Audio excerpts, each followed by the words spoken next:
Hai teman-teman, apa kabar kalian hari ini? Semoga kabar kalian baik-baik saja ya. Kali ini kami dari kelompok 2 akan membahas tentang halogen. Ada baiknya saya memperkenalkan para penyaji yang akan menjelaskan mengenai halogen. Adapun anggota kami yang pertama, Amelia Kudadiri, kedua, Putri Anggita Widodo, ketiga, Rosa Novisa Brinada Sopang, keempat, Yosia Gopa Swetama Manik, kelima, Rika Adani, dan terakhir, Fitria Febrianti. Selamat menyaksikan! Halogen merupakan sekumpulan unsur non-logam yang saling berikatan erat, lincah, dan berwarna terang.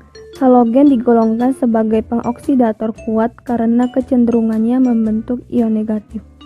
Golongan halogen terdiri dari beberapa unsur, yaitu fluorin, klorin, bromin, iodin, astatin, dan unsur yang belum diketahui dengan jelas. Sedangkan keberadaannya di alam, semuanya ditemukan dalam keadaan diatomik. Hal ini terjadi karena unsur-unsur halogen tidak stabil jika berdiri sendiri.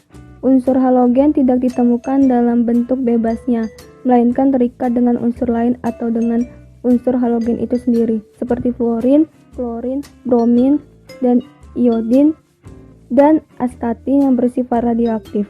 Unsur-unsur ini terdapat di alam sebagai senyawa garam. Fluorin terdapat dalam fluorid CaF2 dan kriolit Na3AlF6. Klorin terdapat dalam air laut sebagai NaCl. Dalam tubuh manusia, ion klorida merupakan anion terbanyak yang dikandung oleh plasma darah, cairan tubuh, air mata, air ludah, dan cairan ekskresi. Ion iodida dikandung oleh kelenjar tiroid dan merupakan komponen yang diperlukan untuk membuat hormon tiroksin C15H11O4Ni4. Getah lambung mengandung 0,37% HCl untuk membantu pencernaan makanan. Senyawa halogen terbagi atas 4. Yang pertama yaitu senyawa antarhalogen. Senyawa antarhalogen ini memiliki rumus XYN, dengan X adalah unsur yang memiliki keelektronegatifan lebih tinggi. Senyawa antarhalogen ini berfungsi sebagai oksidator kuat, contohnya IF7. Yang kedua yaitu senyawa oksida halogen. Semua halogen mampu membuat senyawa ini, contohnya F2O dan F2O2. Senyawa oksida halogen ini juga terdapat pada senyawa klorin, contohnya Cl2O, Cl2O3, ClO2, Cl2O4, dan Cl2O7. Akan tetapi, senyawa klorin tidak stabil atau tidak reaktif, sehingga sering meledak tiba-tiba. ClO2 juga dikenal sebagai bahan pemutih bubur kertas. Yang ketiga yaitu senyawa halida. Senyawa halida ini merupakan senyawa halogen yang paling banyak ditemui dibandingkan dengan 4 senyawa halogen lainnya. Senyawa halida ini sendiri terbagi atas 2. Yang pertama yaitu senyawa hidrogen halida. Senyawa hidrogen halida ini merupakan senyawa yang larut dalam air sehingga disebut sebagai asam halida. Senyawa hidrogen halida ini memiliki ikatan HX yang tergantung terhadap masing-masing unsur, yaitu semakin kecil ikatan HX maka semakin mudah melepaskan ion. Yang kedua yaitu garam halida. Semua garam halida larut dalam air dan terbentuk dari reaksi halogen dengan logam. Reaksi yang menghasilkan unsur halogen yaitu 2NaCl ditambah MnO2 ditambah 2H2SO4 menghasilkan Na2SO4 ditambah MnSO4 ditambah 2H2O ditambah Cl2. Yang keempat yaitu senyawa oksihalogen. Senyawa oksihalogen ini merupakan senyawa yang sedikit larut dalam air, memiliki rumus HOX di mana X adalah unsur halogen. Senyawa oksihalogen ini memiliki ikatan di mana salah satu ikatannya ada yang lemah dan ada yang kuat. Jika ikatan HO yang kuat, maka ikatan OX yang lemah. Dan sebaliknya, jika ikatan OX yang kuat, maka ikatan HO yang lemah. Kekuatan ikatan OX dipengaruhi oleh keelektronegatifan dan banyaknya atom oksigen yang mengelilingi X atau halogen. Semakin lemah ikatan HO, semakin mudah asam tersebut terionisasi sehingga bersifat asam kuat. Biasanya, reaksi senyawa oksihalogen iodida dibuat dengan menggunakan metode titrasi iodimetri. Reaksi unsur halogen. Pertama, reaksi antarhalogen. Reaksi antar halogen termasuk reaksi substitusi membentuk senyawa antar halogen dengan reaksi X2 ditambah Y2 menghasilkan 2XY. Contoh reaksi antar halogen adalah Cl2 ditambah F2 menghasilkan 2ClF, I2 ditambah Cl2 menghasilkan 2ICl, At2 ditambah Br2 menghasilkan 2AtBr. Kedua, halogen dengan air. Reaksi air dan fluorin berlangsung hebat karena air terbakar di dalam fluorin. Sementara halogen lainnya bereaksi dengan air melalui reaksi disproporsionasi membentuk asam halida dan senyawa oksihalogen dengan reaksi X2 ditambah H2O menghasilkan reaksi bolak-balik HOX ditambah HX. Contoh reaksi halogen dengan air adalah Cl2 ditambah H2O menghasilkan reaksi bolak-balik HOCl ditambah HCl, Br2 ditambah H2O menghasilkan reaksi bolak-balik HOBr ditambah HBr, I2 ditambah H2O menghasilkan reaksi bolak-balik HOI ditambah HI. Kemudian, halogen dengan logam. Reaksi halogen dengan logam menghasilkan senyawa ionik. Contoh reaksi halogen dengan logam adalah 2Na solid ditambah Cl2 gas menghasilkan 2NaCl solid, Ca solid ditambah F2 gas menghasilkan CaF2 solid, Mg solid ditambah Cl2 gas menghasilkan MgCl2 solid. Oke, next kita lanjut ke reaksi unsur halogen. Halogen dimana yaitu golongan 7A, dia akan berikatan dengan sesamanya yaitu non-logam yang akan membentuk senyawa kovalen, yaitu salah satunya adalah berikatan dengan hidrogen yang disebut juga dengan hidrogen halida, dimana terdapat reaksinya gas hidrogen bereaksi dengan gas fluor membentuk asam fluorida. Asam fluorida ini berfungsi sebagai pendingin maupun freon, teflon sebagai campurannya.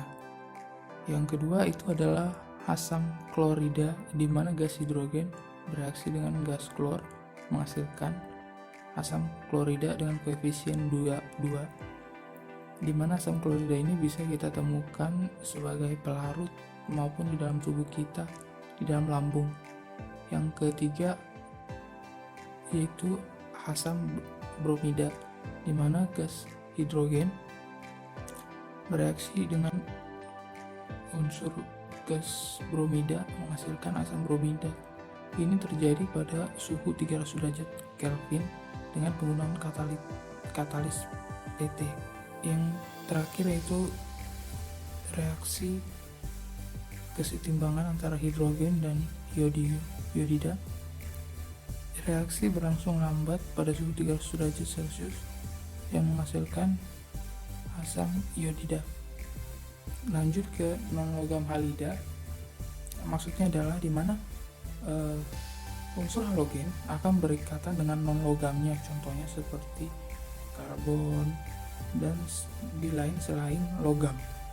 Contohnya reaksinya yaitu saat karbon solid bereaksi dengan gas klor yang dimana memerlukan panas menghasilkan cairan CCl4 yang biasanya digunakan untuk anestesi maupun pelarut lemak.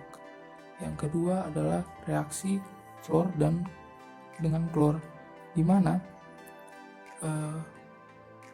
unsur tersebut menghasilkan 2PCl3 yang biasanya digunakan sebagai zat aditif plastik maupun pelumas.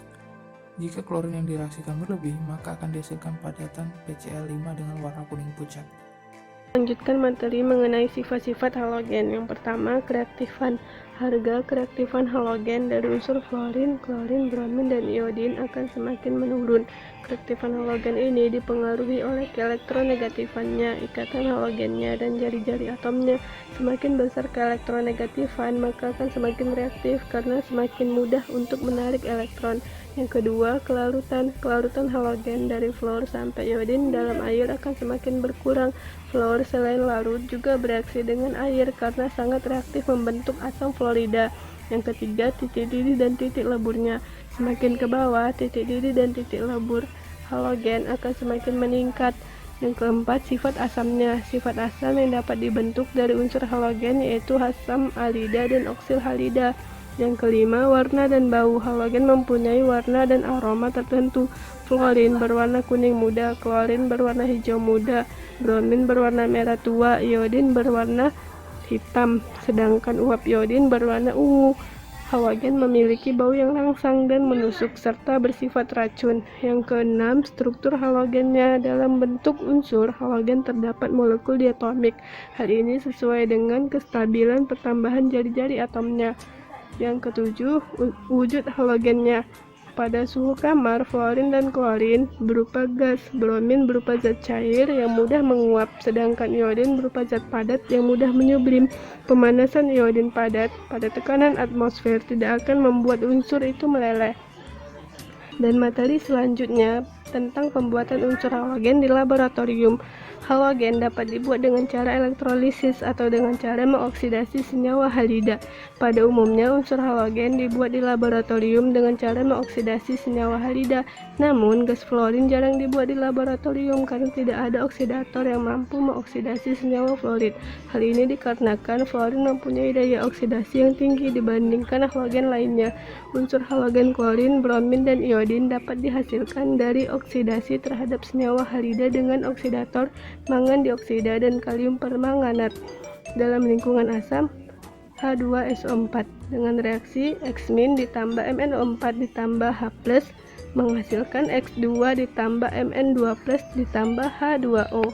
Pembuatan unsur halogen yang pertama adalah unsur fluorin. Fluorin diperoleh melalui proses elektrolisis garam hidrogen fluorida yang dilarutkan dalam HF cair, kemudian ditambahkan LiF 3% untuk menurunkan suhunya. Elektrolisis dilakukan dalam tempat baja. Hal ini untuk menghindari reaksi antara H2 dengan F2, maka gas F2 yang terbentuk akan langsung ditampung pada wadah tersebut. Selanjutnya, pembuatan klorin. Sumber utama dari klorin adalah air laut dan garam batu. Klorin dapat dihasilkan dari proses elektrolisis leburan NaCl ataupun elektrolisis larutan NaCl. Pada saat peluburan NaCl, NaCl akan dicampurkan dengan sedikit NaF untuk menurunkan suhunya. Pembuatan bromin. Bromin didapat dengan cara mengoksidasi ion bromida yang terdapat dalam air laut. Bromin dalam air dapat mengalami hidrolisis dan untuk mencegahnya ditambahkan dengan asam sulfat pada air hingga pH-nya menjadi 3,5. Kemudian dialiri dengan gas Cl2 dan udara. Gas bromin yang diperoleh dimurnikan dari Cl2 dengan cara destilasi. Selanjutnya, pembuatan iodin. Iodin di alam dapat dihasilkan dari reduksi natrium iodat, sedangkan di industri dapat dihasilkan dari ganggang laut yang dilarutkan dalam air panas. Kemudian larutan diuapkan dan zat-zat yang kurang larut akan mengkristal.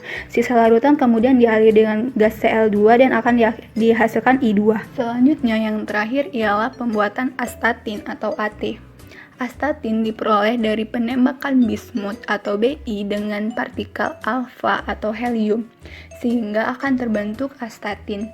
Cara ini disebut dengan cara radiasi. Astatin yang dihasilkan bersifat radioaktif dan mempunyai waktu paruh yang pendek.